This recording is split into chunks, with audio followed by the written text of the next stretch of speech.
Hello students, welcome to RT academy. और मैं आपका बायोलॉजी टीचर नागेंद्र साहू आपके लिए आज एक नया चैप्टर लेकर के आए हैं, excretory product and there elimination.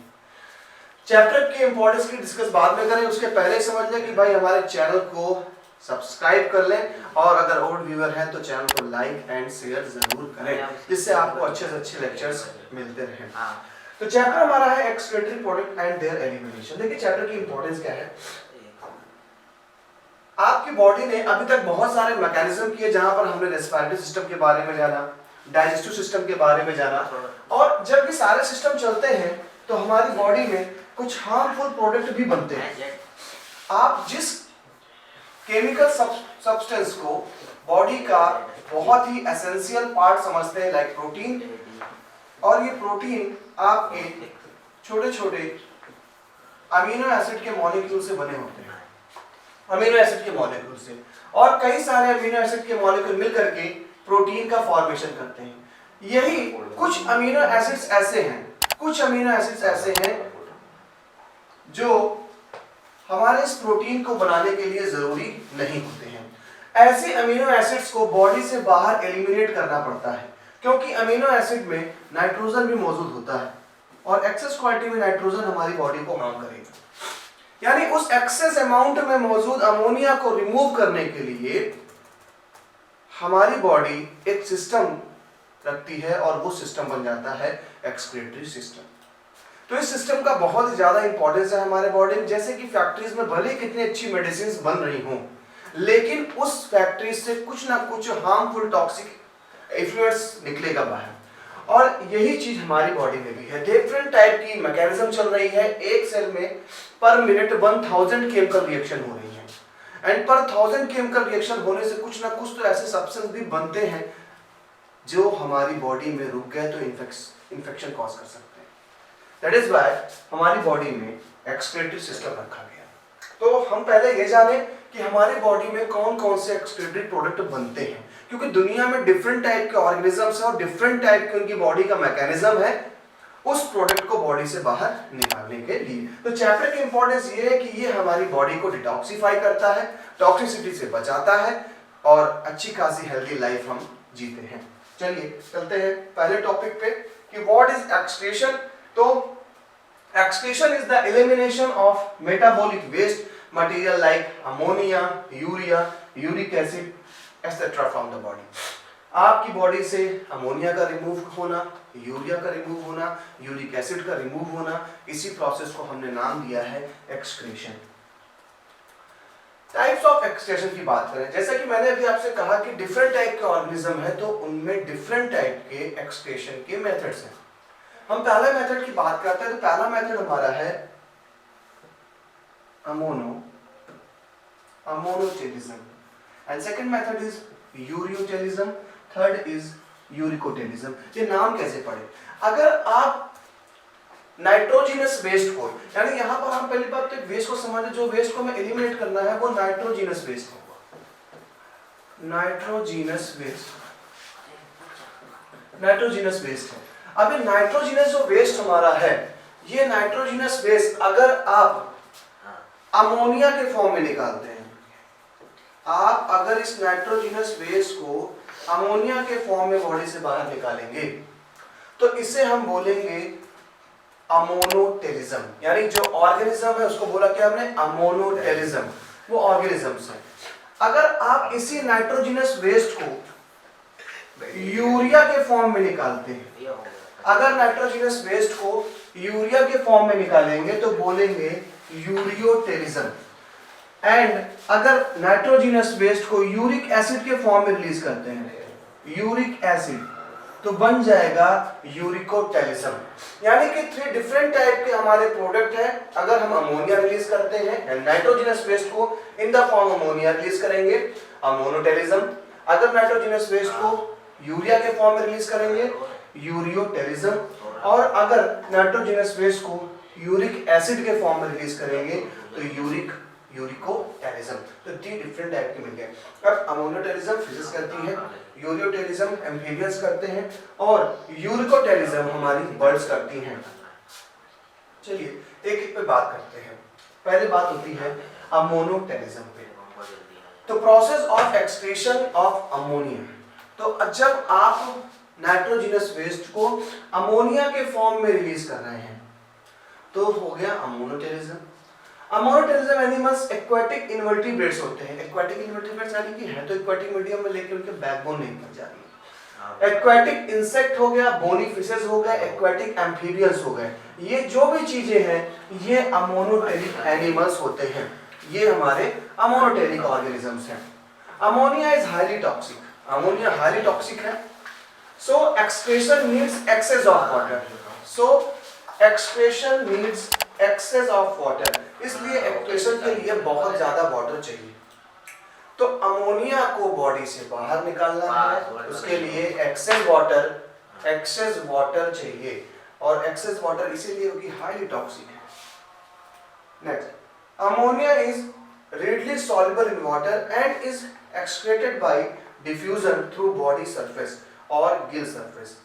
ठीक है, तो ये क्या है, वाटर में सॉल्युबल है तो बॉडी सरफेस से निकाल देंगे या फिर गिल सरफेस से निकाल देंगे हमारे, क्योंकि गिल्स के पास हाईली ब्लड वेस्कुलेटर सिस्टम पाया जाता है, वेस्कुलर सिस्टम, और वहां पर कैपिलरीज का घना जाल होगा, और ये जो कैपिलरीज का घना जाल होगा तो यहाँ पे डिफ्यूजन आसान हो जाता है, इसलिए वहीं से एक्सक्रीटरी प्रोडक्ट चले जाते हैं। Kidney do not play any significant role in its removal, kidney कोई सिग्निफिकेंट रोल नहीं प्ले करती है इसको रिमूव करने में। तो ये हो गए हमारे अमोनोटेरिज्म, याद रखेंगे एग्जाम्पल, और किस फॉर्म में निकालना, अमोनिया के फॉर्म में निकालना। एग्जाम्पल्स हमारे सामने क्या है, एक्वाटिक इनवर्टिब्रेट्स, एक्वाटिक इंसेक्ट है, बोनी फिशेस है। यूरियोटेरिज्म, अब हम नाइट्रोजिनस वेस्ट को यूरिया के फॉर्म में रिलीज कर रहे हैं। अब यूरिया के फॉर्म में रिलीज कर रहे हैं तो क्या हो गया, यूरियोटेरिज्म प्रोसेस।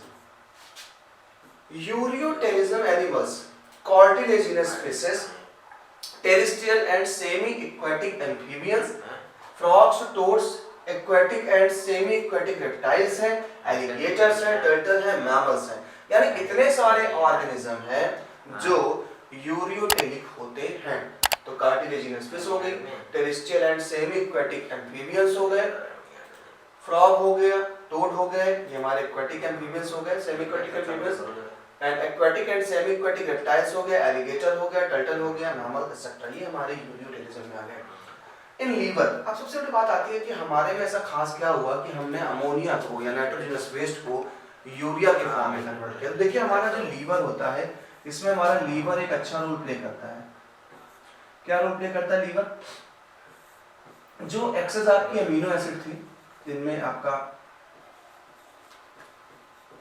आपकी खतरनाक चीजें थी, एक्सेस अमीनो एसिड्स को लीवर करता क्या है, पहले अमोनिया में कन्वर्ट करता है, पहले ये अमोनिया में कन्वर्ट करेगा। अब जैसे ये अमोनिया बन गया तो अमोनिया को लीवर क्या करता है, यूरिया में कन्वर्ट करता है। यूरिया लेस टॉक्सिक होता है, यूरिया लेस टॉक्सिक है, इसलिए हमारी बॉडी में लीवर ने यूरिया बनाया। तो पहले एक्सेस अमीनो एसिड को लीवर ने क्या किया, अमोनिया में कन्वर्ट किया, देन अमोनिया को यूरिया में कन्वर्ट कर दिया गया। तो वही कह रहा है, in liver ammonia is converted into less toxic urea, so it needs only moderate quantity of water for excretion, moderate quantity चाहिए, बहुत ज़्यादा heavy quantity नहीं चाहिए। Some amount of urea may be retained in the kidney matrix of some animals to maintain a desired osmoregulation। And हमारा third है यूरिकोटेरिज्म, यानी अब nitrogenous waste को यूरिक एसिड के फॉर्म में रिलीज किया जाएगा। तो जब नाइट्रोजिनस वेस्ट यूरिक एसिड के फॉर्म में रिलीज किया जाएगा, उस एक्सक्रीशन के प्रोसेस को हम बोलते हैं, यानी ऑर्गेनिज्म को यूरिकोटेरिज्म। तो यूरिक एसिड से याद रखना, uricotelism. It is insoluble in water, ये वाटर में इनसॉल्युबल होगा। So water is not required for excretion, इसके एक्सक्रीशन के लिए वाटर की जरूरत नहीं है। यूरिकोटेरिक एनिमल्स लाइक इंसेक्ट हो गया, सम लैंड क्रस्टेशियंस हो गए, लैंड स्नेल्स हो गए, टेरेस्ट्रियल रेप्टाइल्स हो गए। आप देखेंगे कभी भी बर्ड से कैसा नहीं कि यूरिन बहुत ही फ्लूइड लाइक हो, सेमी सॉलिड होता है। सेमी सॉलिड होगा। इंसेक्ट भी यूरिन आपको दिखाई नहीं पड़ेगी बिकॉज ये यूरिक एसिड के फॉर्म में रिलीज करता है और यूरिक एसिड भी टॉक्सिक होता है। इसीलिए अगर ये यूरिक एसिड रिलीज कर देते, कभी कभी स्पाइडर या किसी भी इंसेक्ट रिलीज कर दिया तो वहां पर छाले पड़ जाते हैं क्योंकि एसिड होता है। और लोगों को लगता है कुछ इन्फेक्शन हो गया, नहीं होता है कि जब आप कभी सो रहे हैं तो कोई इंसेक्ट आपके चेहरे के पास से गुजरा, उसने क्या कर दिया, एक्सक्रीशन कर दिया, और जब एक्सक्रीशन कर दिया तो वो यूरिक एसिड आपके फेस पे गिर गया, जिसके कारण एसिडिक होने के कारण वो जल गया आपका। तो ये था हमारा यूरिकोटेलिज्म। तो सबसे पहली चीज तो हमने ये समझी कि हमारा मेन जो वेस्ट है वो वेस्ट है हमारा नाइट्रोजिनस वेस्ट। आया कहाँ से, तो प्रोटीन जो खा रहे हैं, प्रोटीन जो भी अमीनो एसिड से वहां पर। अब इस वेस्ट को डिफरेंट डिफरेंट फॉर्म में निकालने के कारण 3 टाइप का सिस्टम पाया गया। एक मोनोटेलिज्म, यूरियोटेलिज्म, यूरिकोटेलिज्म। हम तीनों चीजों पे चर्चा कर चुके हैं लेक्चर में, पीछे आपने उसके एग्जांपल भी देखे। चलिए अब जाते हैं मेन मुद्दे पे। एक पॉइंट यहाँ पे देख लीजिए, अच्छा पॉइंट है, कह रहा है ureotelism and uricotelism. Ureotelism and uricotelism are needed for water conservation. Ureotelism और यूरिकोटेलिज्म ये जरूरत रखते हैं कि भाई पानी अपने पास बचा के रखो। चलिए देखते हैं कुछ डिफरेंट ऑर्गेनिज्म में क्या क्या उनके पास ऑर्गन्स है, एक्सक्रीटरी ऑर्गन्स। उसके बाद फिर ह्यूमन के पास चलेंगे हम लोग। सबसे पहले देखें एक्सक्रीटरी ऑर्गन इन एनिमल्स। किन एनिमल्स में किस स्पेशल टाइप के एक्सक्रीटरी ऑर्गन पाए जाते हैं। तो पहला प्रोटोनेफ्रिडिया, यहां से क्वेश्चन यहां भी बनेगा और इसके अलावा क्वेश्चन आपका आगे कंपटीशन लेवल पे भी आएगा। तो क्या है क्वेश्चन, जैसे आपसे क्वेश्चन पूछ लेगा कि सिफेलोकॉर्डेट्स या रोटीफर्स या एनिलिड्स या प्लेटीहेल्मिन्थीज में किस टाइप का एक्सक्रीटरी ऑर्गन होता है। तो प्लेटीहेल्मिन्थीज हो, रोटीफर्स हो या एनिलिड्स हो या सिफेलोकॉर्डेट्स हो, इनमें प्रोटोनेफ्रिडिया नाम का क्या पाया जाएगा, एक्सक्रीटरी ऑर्गन पाया जाएगा, प्रोटोनेफ्रिडिया। अब अगर एनिलिड्स की बात करें तो नेफ्रिडिया। हालांकि जब हमने आपको फाइलम के बारे में पढ़ाया है तो फाइलम में हमने सारी चीजें आपको बताई थी। जब फाइलम के बारे में आपको पढ़ा तो सारी चीजें बताई थी आपको। तो नेफ्रिडिया इंसेक्ट में मैलपिगियन ट्यूब्यूल्स का आपको वाले पार्ट में हम लोगों ने पढ़ा था मैलपिगियन ट्यूब्यूल के बारे में। क्रस्टेशियन यानी प्रॉन में पाया जाता है एंटीनल ग्लैंड्स या ग्रीन ग्लैंड्स, याद होगा green glands. And higher animals में किडनी पाई जाती है। ये हमारे एक्सक्रीटरी ऑर्गन है, मेन एक्सक्रीटरी ऑर्गन हमारे यूनिट। तो फिर से एक बार देख लीजिए, प्लेटीहेल्मिन्थीज, रोटीफर्स में, एनिलिड्स में एंड सिफेलोकॉर्डेटा में पाया जाता है प्रोटोनेफ्रिडिया यानी फ्लेम सेल्स। एनिलिड्स में नेफ्रिडिया पाया जाता है। इंसेक्ट में मैलपिगियन ट्यूब्यूल्स पाए जाते हैं। क्रस्टेशियन में एंटीनल ग्लैंड्स पाई जाती हैं या ग्रीन ग्लैंड के नाम से फेमस है, और हायर एनिमल में किडनी। तो कभी कभी एग्जाम में क्वेश्चन पूछ लेगा कि एनिलिड्स के एक्सक्रीटरी ऑर्गन क्या है, तो याद रखिएगा नेफ्रिडिया या सिफेलोकॉर्डेट, प्लेटीहेल्मिन्थीज चले जाएंगे तो आपकी फ्लेम सेल्स हैं। इंसेक्ट में है तो मैलपिगियन ट्यूब्यूल्स। बस यही खास पूछे आते, बाकी नाम से नहीं पूछे आते। अब आते हैं ह्यूमन के पास और ह्यूमन के एक्सक्रीटरी सिस्टम को समझते हैं। तो ह्यूमन के एक्सक्रीटरी सिस्टम को समझने से पहले एक चीज मैं आपको समझा दूं कि ह्यूमन के एक्सक्रीटरी सिस्टम में 4 चीजें होंगी, 4 थिंग्स। फर्स्ट जो मेन है वो है किडनी,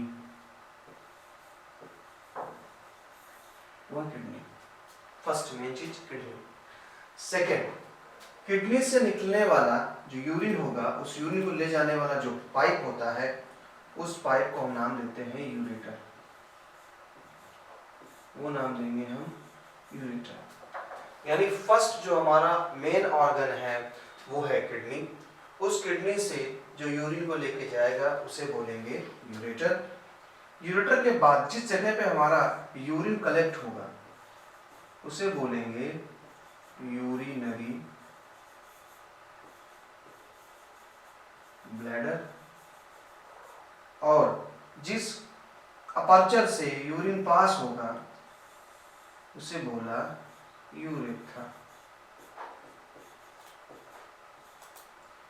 ये 4 पार्ट आपको देखने को मिलेंगे एक एक्सक्रीटरी सिस्टम में, खासकर हम ह्यूमंस में। तो kidney is a main excretory organ because kidney से ही चीजें फिल्टर करके बाहर की जाती हैं।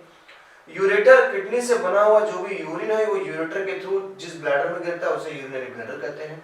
यूरिनरी ब्लैडर जिस पोर के थ्रू यूरिन को पास करेगी उसे हम यूरेथ्रा कहते हैं। तो चलिए आगे चलते हैं इसमें। ह्यूमन एक्सक्रीटरी सिस्टम में अ पेयर ऑफ किडनी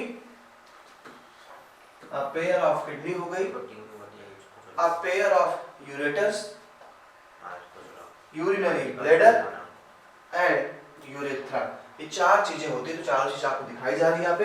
पहला अ पेयर ऑफ किडनी, आप देख रहे हैं कि either side of vertebral column हमारी किडनीज मौजूद है एंड हमारी जो लेफ्ट किडनी है वो थोड़ा सा ऊपर है, ये कुछ ऑर्गन्स को सपोर्ट देने के लिए ऐसा एडजस्ट होती है। इसके बाद किडनी से एक पाइप निकल रहा है हमारा, उस पाइप को हमने नाम दिया यूरेटर, जिससे कि यूरिन पास होता हुआ यहाँ से जाएगा। और जो आप देख रहे हैं ये ब्लैडर लाइक स्ट्रक्चर, जहाँ पे हमारा यूरिन कलेक्ट होगा वो हमारा यूरिनरी ब्लैडर है। और यूरिनरी ब्लैडर से जिस अपर्चर के थ्रू हमारा यूरिन पास होगा वो है हमारा यूरेथ्रा। ठीक है, चलिए आगे चलते हैं। वही चीज यहाँ पर भी है। अब डायग्रामेट्रिकली आप देखेंगे तो देखिए किडनी में जो ब्लड लेकर के आ रहा है ब्लड वेसल, उस ब्लड वेसल का नाम है क्या, देखिए ये हमारी क्या डॉर्सल एओर्टा, ये ब्लड लेके आ रही है, ब्लड ले गई। डॉर्सल एओर्टा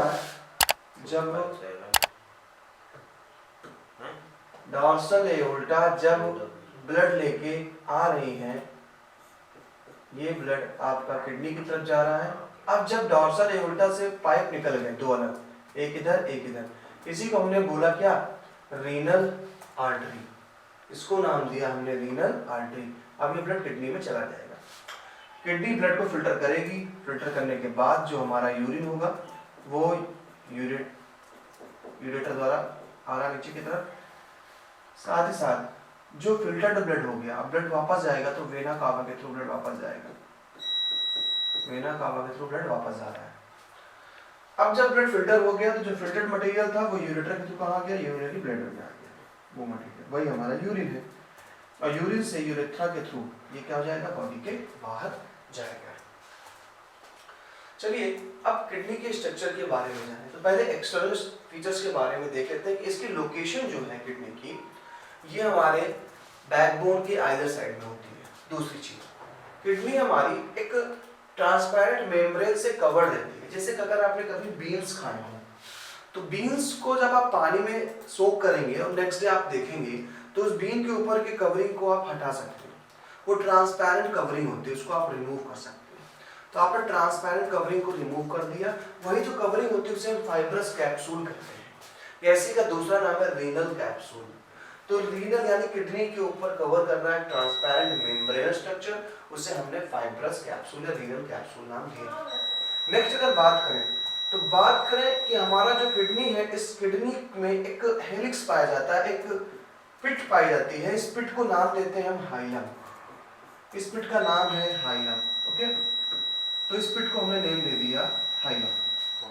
एंड किडनी के जो ब्लड जिस किडनी में आ रहा है किडनी से, उस ब्लड वेसल्स का नाम हो गया रीनल आर्टरी। जैसे कि मैंने आपको पहले बताया प्रीवियस फॉर्म में, it's a renal artery and renal artery से ब्लड जब बाहर जा रहा है वो हो गया रीनल वेन।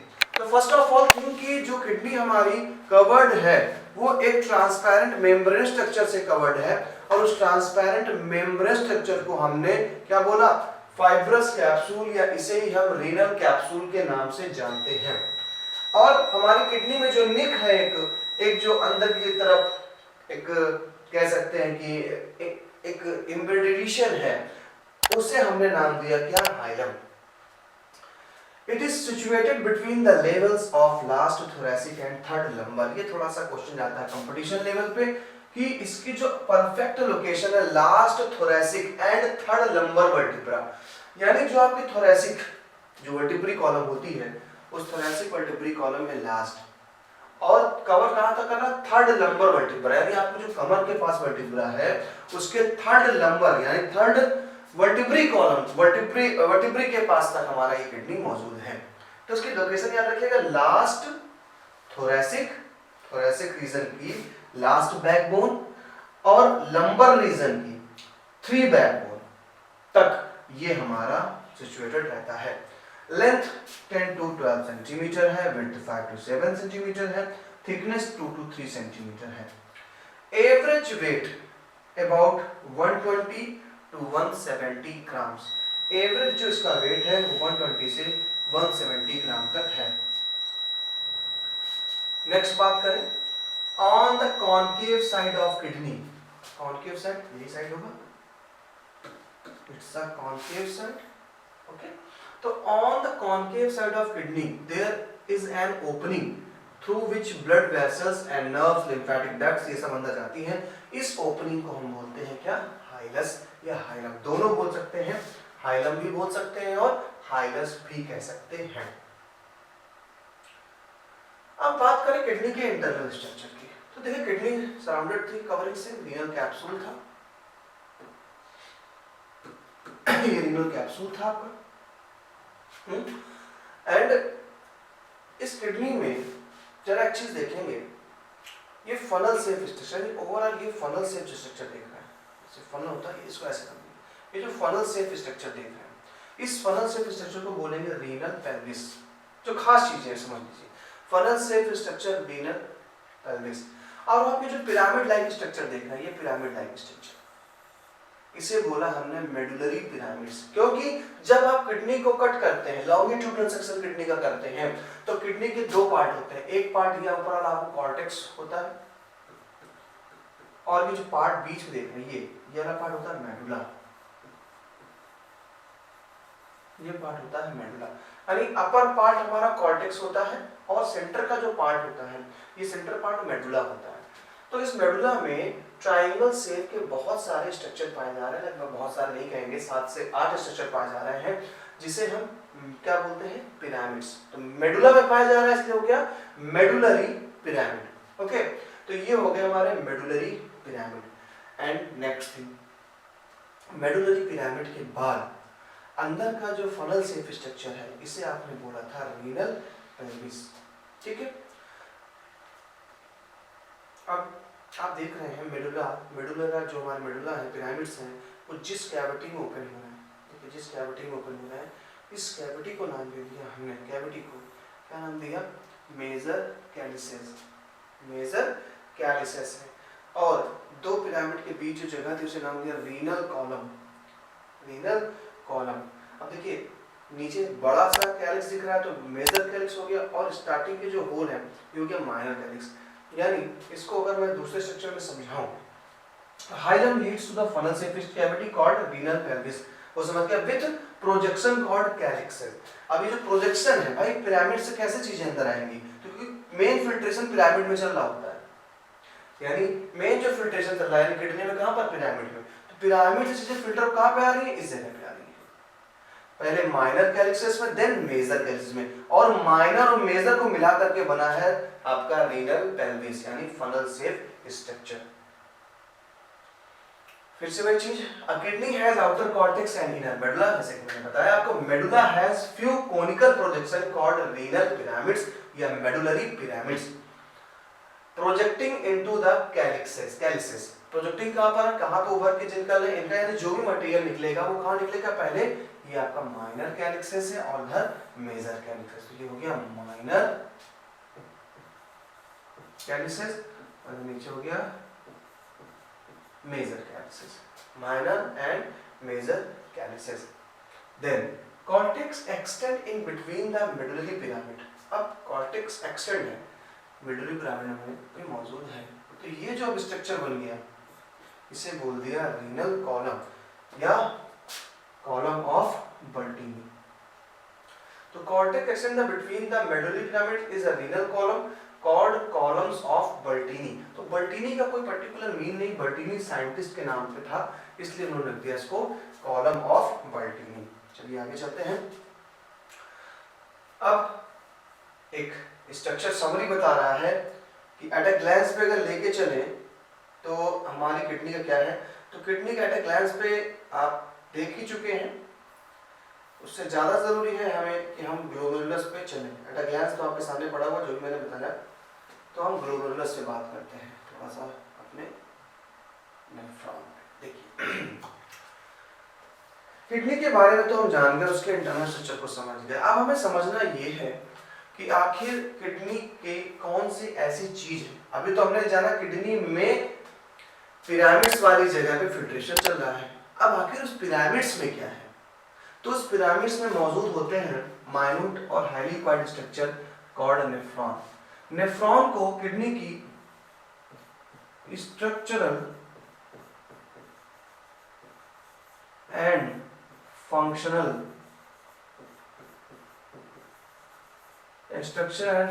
यूनिट कहा जाता है। क्यों? क्योंकि किडनी में अगर कोई काम कर रहा है तो वो नेफ्रॉन ही काम करता है। और किडनी में कोई अगर स्ट्रक्चर दे रहा है, जैसे दीवार की ईंट हो गई, ये काम भी कर रही है कि आपको प्रोटेक्ट कर रही है, ये काम ये भी कर रही है कि आप कि एक तरीके से स्ट्रक्चर दे रही है आपके घर को, तो दोनों काम करें। तो आपके घर के स्ट्रक्चर एंड फंक्शन यूनिट की बात करें तो ब्रिक्स हो गए। ऐसे किडनी को स्ट्रक्चर और फंक्शन देने वाले कौन हो गए? हमारे नेफ्रॉन। तो नेफ्रॉन की लोकेशन क्या है? हर एक किडनी में 1 मिलियन नेफ्रॉन्स पाई जाती है। नेफ्रॉन में सेल डिवीजन नहीं हो पाता, ये भी ध्यान रखने वाली चीज है। तो किडनी में हाईली क्वाइड स्ट्रक्चर पाया जाता है, इसे नेफ्रॉन कहते हैं। एक किडनी में 1 मिलियन नेफ्रॉन्स होते हैं। नेफ्रॉन्स आर स्ट्रक्चर बताई दिए मैंने। Each nephron has two parts, glomerulus and renal tubule. Glomerulus या अगर आप देखें तो ये कौन सा पार्ट था? आपका कॉर्टेक्स वाला पार्ट था, और ये मेडुला वाला पार्ट। तो देखिए ऊपर का इतना पार्ट कॉर्टेक्स पे जा रहा है, और नेफ्रॉन का इतना नीचे वाला पार्ट ये मेडुला पे जा रहा है। अब जब रीनल हमारी ट्यूब्यूल ऊपर से नीचे आ रही है, तो और जब यहाँ से ऊपर उठेगी जा रही फिर वापस मेडुला कॉर्टेक्स में, तो एक यू शेप का स्ट्रक्चर बन गया। इसी यू शेप के स्ट्रक्चर को आपने क्या नाम दे दिया? Loop of Henle. अभी डिस्कस करते हैं स्ट्रक्चर पे। तो कह रहा है कि हर एक नेफ्रॉन 2 पार्ट से बना होता है। पहला पार्ट ग्लोमेरुलस, दूसरा पार्ट रीनल ट्यूब्यूल। चलिए एक पार्ट की बात करते हैं। सबसे पहला ग्लोमेरुलस, ये देखिए, ये एक ग्लोमेरुलस पार्ट लिया गया है। पूरी नेफ्रॉन आप देख रहे हैं कैसे दिख रहा था, ऐसा दिख रहा था। ये रेड वाला ग्लोमेरुलस पार्ट है, बाकी रीनल ट्यूब्यूल वाला पार्ट है। हमने सबसे पहले जो उठाया है वो उठाया ग्लोमेरुलस। ग्लोमेरुलस में जिस ब्लड, अभी तो रीनल आर्टरी आई थी, अब रीनल आर्टरी भी धीरे धीरे छोटे छोटे आर्टेरियोल में डिवाइड हो जाती है। तो जो ब्लड वेसल आ रही होती है उसका नाम होता है एफरेंट आर्टेरियोल, और जो यहाँ से पास करती है उसका नाम है एफरेंट आर्टेरियोल। यानी बोमन कैप्सूल ऐसा होता है, ऐसे मान लीजिए ब्लड वेसल आ रही है और इसके पास से गुजरेगी ऊपर से, तो जब गुजर रही है तो नाम हो गया एफरेंट आर्टेरियोल, और जब इसमें आ रही होती है ब्लड को लेकर के तो बोल दिया एफरेंट आर्टेरियोल।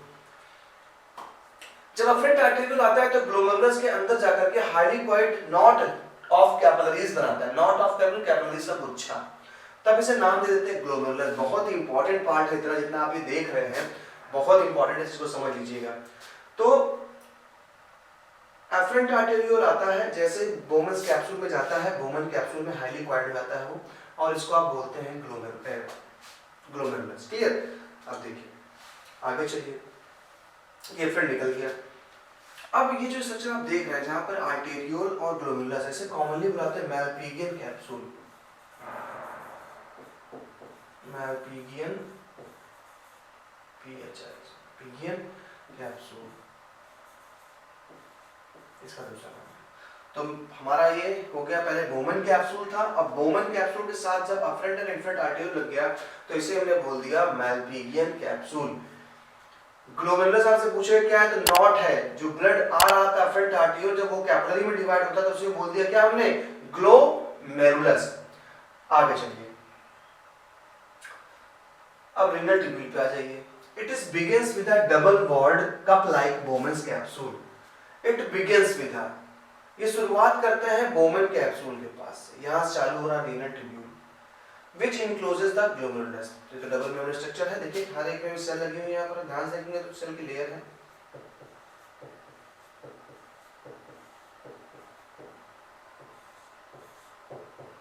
यहाँ पर भी सेल ऐसी है।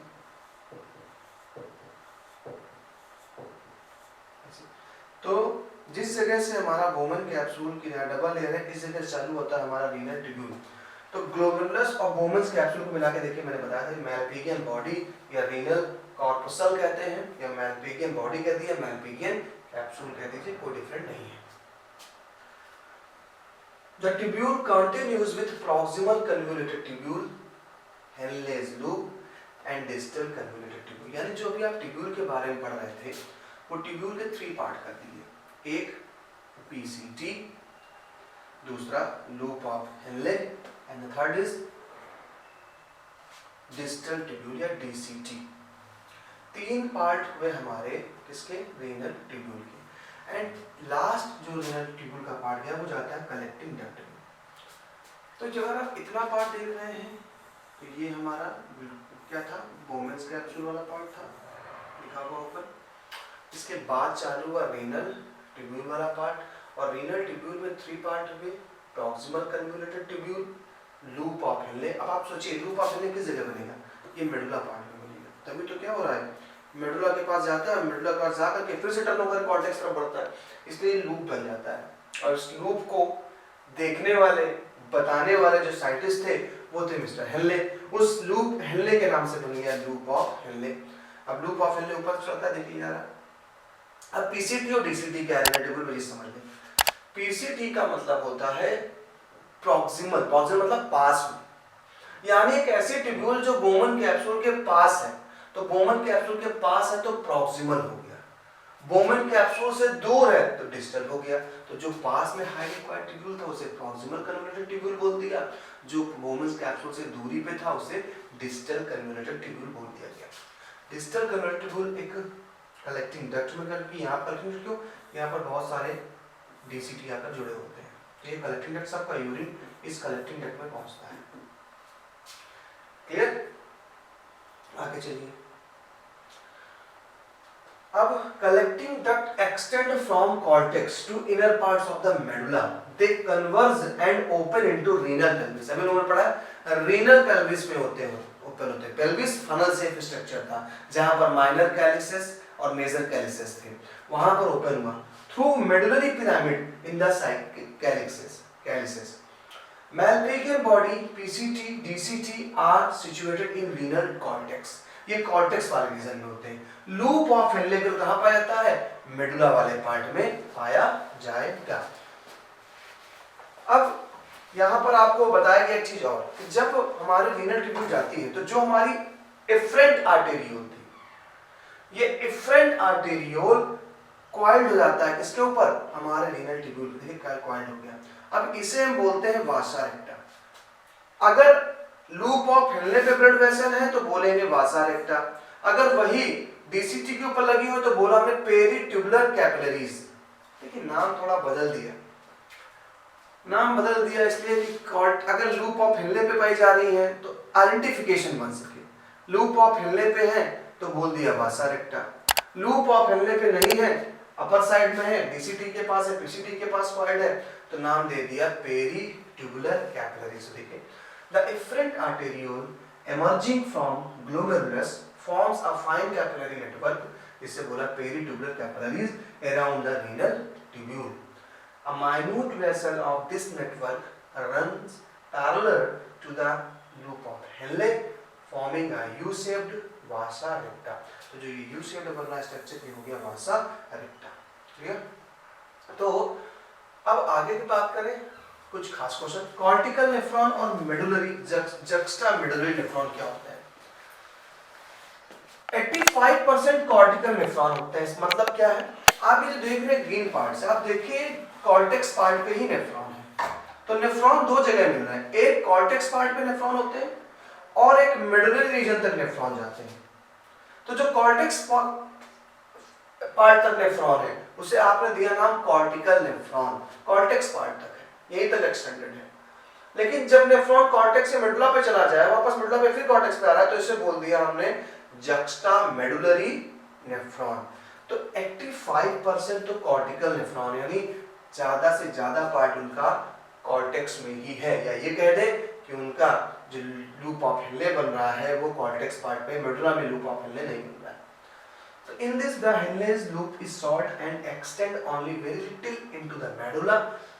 Vasa recta is absent or highly reduced। Vasa recta पाया जाएगा क्योंकि जब इनके ऊपर ब्लड कैपिलरीज नहीं जाएंगे तो vasa recta कहाँ आ जाएगा, इसे वापस आ जाएगा, vasa recta नहीं पाया जा रहा है।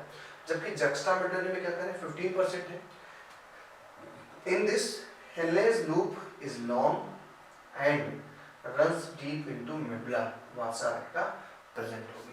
तो ये आपके दो टाइप के नेफ्रॉन भी हो गए। ये थोड़ा सा मॉडर्न चले गए, थोड़ा सा और ऊपर आ गए टॉपिक से। ये तो हो गया कॉर्टिकल नेफ्रॉन्स और दूसरा हो गया जक्स्टा मेडुलरी नेफ्रॉन्स। तो गाइस आगे देखें एट अ ग्लैंस में चीजें आपने क्या जानी। नेफ्रॉन पहले तो किडनी थी, किडनी से नेफ्रॉन तक का सफर किया। नेफ्रॉन कहाँ पाया गया तो हमें पता चला नेफ्रॉन दो पार्ट से बना था, एक बोमेंस capsule and another is renal tubule. Renal tubule के भी 3 पार्ट है, proximal converted tubule, distal converted tubule and loop of Henle. Okay, तो इस तरीके से हमने यहाँ पर जाना। कुछ खास क्वेश्चन जैसे जक्स्टामेडुलरी, 2 टाइप के नेफ्रॉन कौन से होते हैं, तो जक्स्टामेडुलरी नेफ्रॉन एंड कॉर्टिकल नेफ्रॉन। 85% तो कॉर्टिकल नेफ्रॉन्स होते हैं। आपसे क्वेश्चन हाईली पूछ सकता है कॉम्पिटिटिव लेवल पे कि भाई लूप ऑफ हेनले किस टाइप के नेफ्रॉन में वासा रेक्टा नहीं होता। तो भी आपने पढ़ा था कि कॉर्टिकल नेफ्रॉन में वासा रेक्टा नहीं पाया जाता। दोस्तों आज हमारा लेक्चर यहीं तक, और हमें फॉलो करते रहें for full syllabus. Year long lecture series है और जैसा कि आप देख रहे हैं शुरुआत से आखिर तक सभी चैप्टरों पे जो भी नॉर्म्स के अकॉर्डिंग हैं सीबीएसई के, हम उसके अकॉर्डिंग चैप्टर को कंटिन्यूसली खत्म करते आ रहे हैं और 3 ही 4 चैप्टर में हमारा इस सिलेबस भी फिनिश हो जाएगा। तो हमारे इस लेक्चर को कंटिन्यूसली पाने के लिए ये ज़रूरी है कि आप हमारे चैनल को सब्सक्राइब करें, लाइक एंड शेयर करते रहें। मुलाकात करेंगे इसी चैप्टर के एक नए टॉपिक से, तब तक के लिए बाय बाय।